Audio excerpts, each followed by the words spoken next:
Hi friends, welcome back to my channel name is Indian real life real home. और मैं प्रीति आप सभी का अपने चैनल पे स्वागत करती हूँ। आई होप कि आप सभी लोग अच्छे होंगे, सुरक्षित होंगे।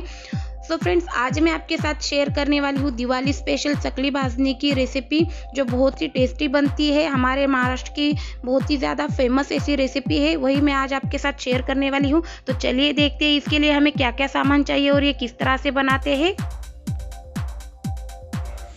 तो फ्रेंड्स, आज हम बनाने वाले हैं दिवाली स्पेशल चकली भाजनी की रेसिपी आज हम देखने वाले हैं। तो इसके लिए हमें कैसा ये चीज़ें जो हमने लिए, सामान जो लिया है, इसका रेशो किस तरह से रखने का है, कौन कौन सी चीज़ें कितनी कितनी लेनी है, ये मैं पहले आपको बताऊंगी और कुछ टिप्स और ट्रिक्स भी आपके साथ शेयर करूंगी। तो वीडियो पूरा देखना, बिल्कुल भी स्किप मत करना। और अगर ये वीडियो आपको ज़रा भी अच्छा लगे तो मेरी वीडियो को लाइक कीजिए, शेयर कीजिए, कमेंट कीजिए और मेरे चैनल को सब्सक्राइब कर लीजिए, जिससे कि आपको इसी तरह से नए नए वीडियो की नोटिफिकेशन मिलती रहे। तो चलिए फ्रेंड्स, देखते हैं कि हमें ये चकली भाजनी बनाने के लिए क्या क्या सामान चाहिए। इसे आप चकली भाजनी भी बोल सकते हैं या फिर चकली प्रीमिक्स भी बोल सकते हैं, क्योंकि ये एक बार हम बना लेते हैं तो रूम टेम्परेचर पे ये चकली भाजनी जो है 4 से 5 महीनों तक बिल्कुल फ्रेश रहती है, बिल्कुल ख़राब नहीं होती है। तो हम कभी भी ये इस तरह से चकली भाजनी बनाकर रखते हैं तो कभी भी हम ये चकली जो है वो बिल्कुल इंस्टेंट तरीके से बनाकर खा सकते हैं। तो ये बनाने के लिए हमें चाहिए ये जो कटोरी है, इसी कटोरी के नाप से मैंने ये पूरा सामान लिया है। तो इस तरह से कोई भी आपके पास जो कटोरी है वो कटोरी लीजिए और उसके नाप से आप ये सभी सामान मेजर कर लीजिए।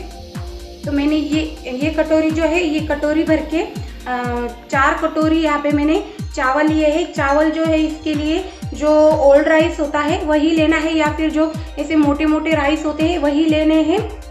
तो हमें ये मोटे और ओल्ड राइस ही चकली या फिर अनार से बनाने के लिए लेना चाहिए। तो मैंने भी यहाँ पे ये ओल्ड वाले राइस लिए हैं। तो ये कप जो है, ये 4 कप भर के ये चावल लिए हैं मैंने।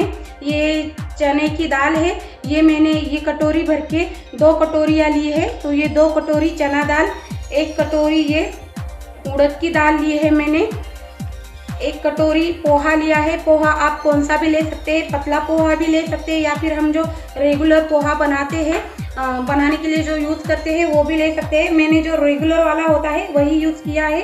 आधी कटोरी मूंग की दाल ली है, आधी कटोरी साबूदाना लिया है, आधी कटोरी धनिया लिया है, साबुत धनिया, और 3/4 कटोरी मैंने यहाँ पे जीरा लिया है। ये रोस्टेड जीरा नहीं है, जो नॉर्मल वाला जीरा होता है वही लिया है। तो ये सब सामान हमें चकली भाजनी बनाने के लिए चाहिए या फिर प्रीमिक्स बनाने के लिए चाहिए चकली का।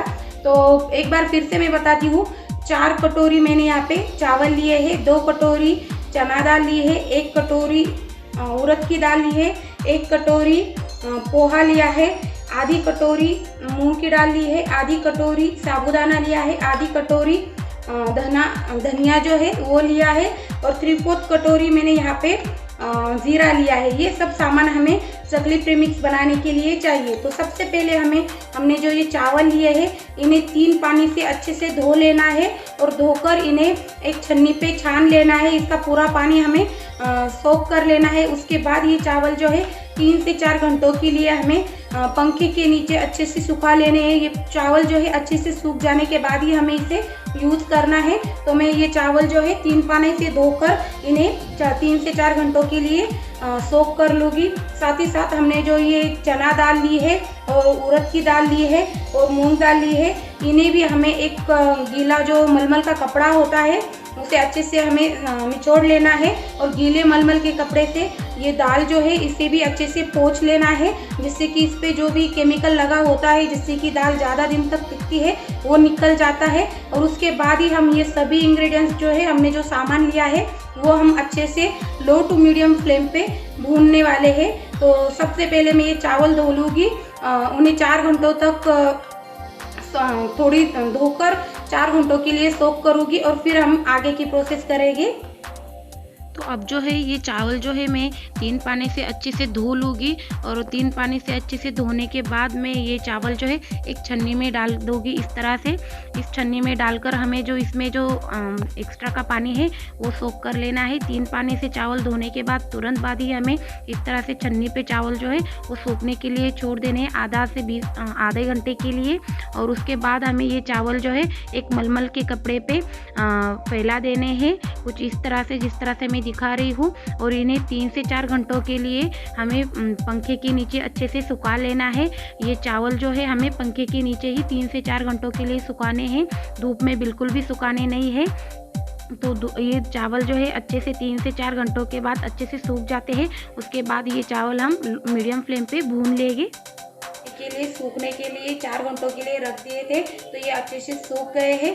अब ये चावल जो है मैं भून लूँगी। 7 से 8 मिनट तक हमें ये चावल भूनने हैं लो टू मीडियम फ्लेम पे। और ये चावल भूनने के लिए एक तो आप लोहे की कढ़ाई का यूज़ करें या फिर जो एल्युमिनियम की कढ़ाई होती है उसका यूज़ करें। नॉन स्टिक की कढ़ाई का यूज़ बिल्कुल भी ना करें। तो आज मैं जो हूँ जो लोहे की कढ़ाई है उसका यूज़ करने वाली हूँ। लोहे की कढ़ाई में ही मैं ये चावल और सभी जो इंग्रेडिएंट्स लिए हैं मैंने वो उसी में भूनने वाली हूँ। अब ये चावल जो है ये हम साइड में रख देंगे। यहाँ पे मैंने ये कॉटन का कपड़ा लिया है, ये गीला कपड़ा है बस। इस तरह से गीले कपड़े में हमें जो चने की दाल है, मूंग की दाल है और उड़द की दाल है उन्हें अच्छे से इस कपड़े से पोंछ लेना है। और फिर वो दालें भी जो है हमें भून लेनी है, तो मैं वो कर लेती हूँ।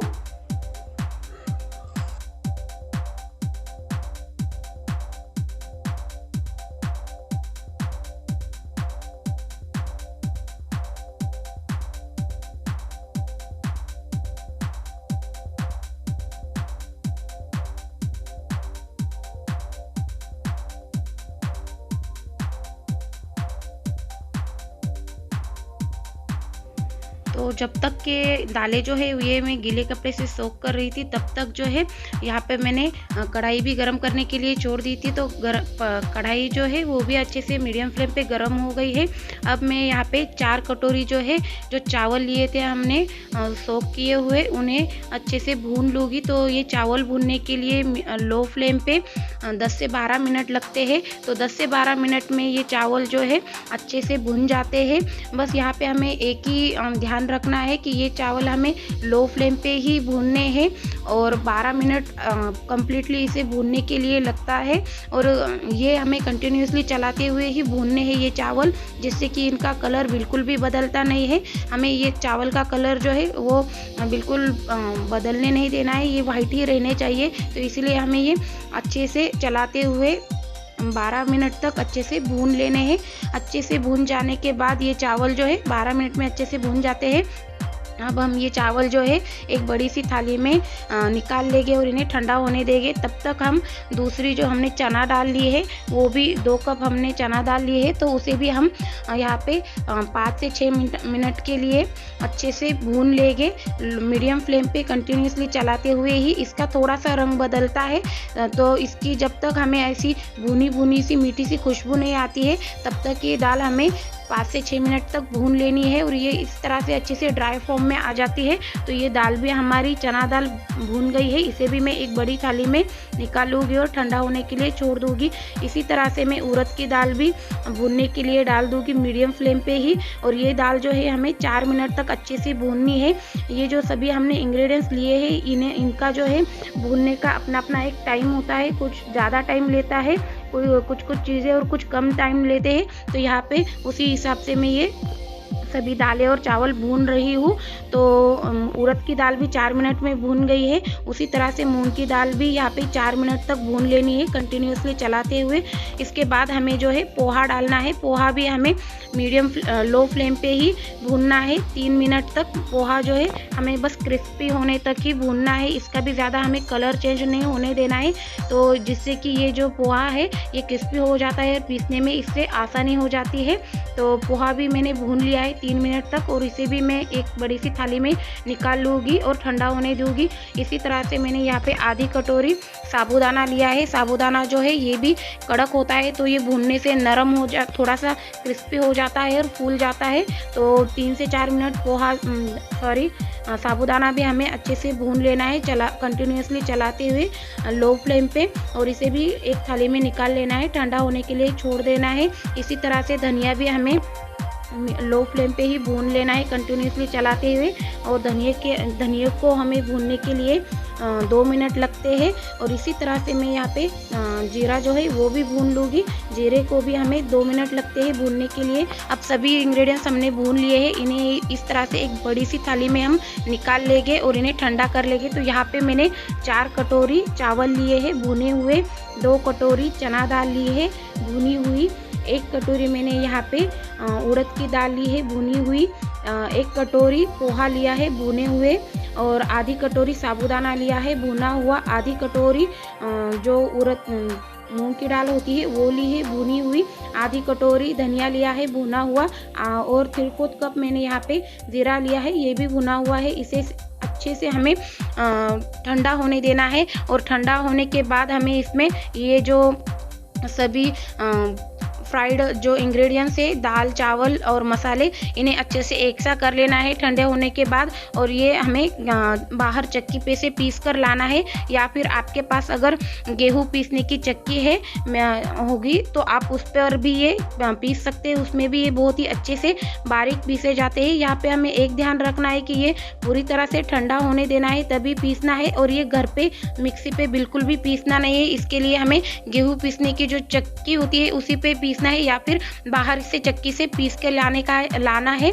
तो मेरे पास इस तरह की ये गेहूँ पीसने की चक्की है, तो मैं उसी पे ये जो चकली का आटा है वो बना लूँगी। तो इस तरह से ये चक्की होती है, तो इसमें मैंने ये सभी ड्राई इंग्रेडिएंट्स डाल दिए हैं, और इसे मैं अच्छे से पीस लूँगी, बिल्कुल बारीक ऐसी पाउडर बना लूँगी। तो 10 से 15 मिनट लग जाते हैं इस पे ये पीसने के लिए। और ये पीस कर जो है मैं इसे ये जो चकली का आटा है इसे एक बारीक वाली छन्नी से छान लूँगी, और फिर ये छानकर एक एयर टाइट कंटेनर में या फिर स्टील के डब्बे में ये भर के मैं ये यूज़ करूँगी। तो ये आटा जो है 5 से 6 महीनों तक बिल्कुल फ्रेश रहता है, बिल्कुल ख़राब नहीं होता है। और हम ये कभी भी ये जो चकली है वो बनाकर खा सकते हैं।